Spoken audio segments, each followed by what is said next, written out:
She was one of the parents at Swansea Public School. My wife Ann taught her children, and even then I remember her as being a tireless and tremendous advocate and organizer and worker for both the school and her students.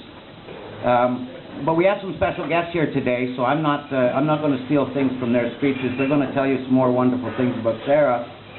And the first person I'd like to call up is Peggy Nash.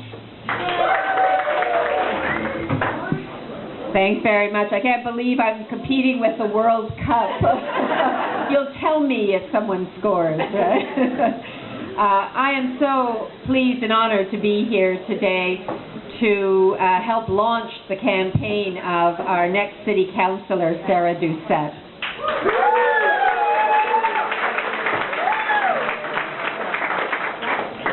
You know, today you don't hear much about people being called to public service. You hear a lot about politicians that's very negative. In fact, the word politician is very negative. You think about people who are in it for themselves, people who are selfish, sometimes corrupt, lazy, overpaid, whatever adjectives you want to fill in.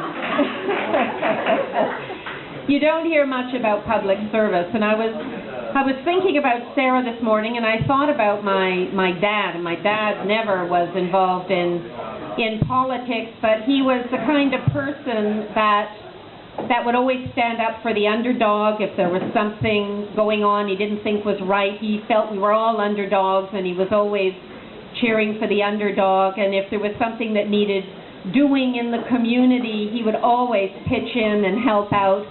And it's that sense of community spirit, that sense of being part of your community and rising to the good of your community that I believe is the key element of Sarah Doucette's candidacy.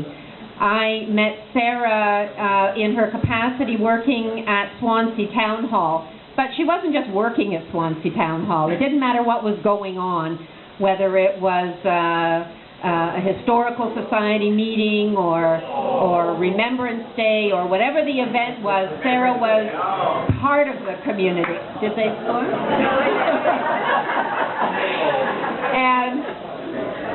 And she was, whether it was in Swansea, in the school, or in Rennie Park, whatever event was going on, it was clear that she wasn't there because she had to be. She was there because she wanted to be part of her community. She wanted to build a better community. You could feel her passion that whatever she was involved in, whether it was for kids or for the school or for the good of the community, that she was there in a higher calling. And so to me, there is no more fitting candidate to represent Ward 13, someone who is a community person, a hard worker, passionate, well-known, wide circle of friends, and a gal you just cannot say no to. I'm very glad to be here to support our next City Councillor for Ward 13, Sarah Doucette. Thank you.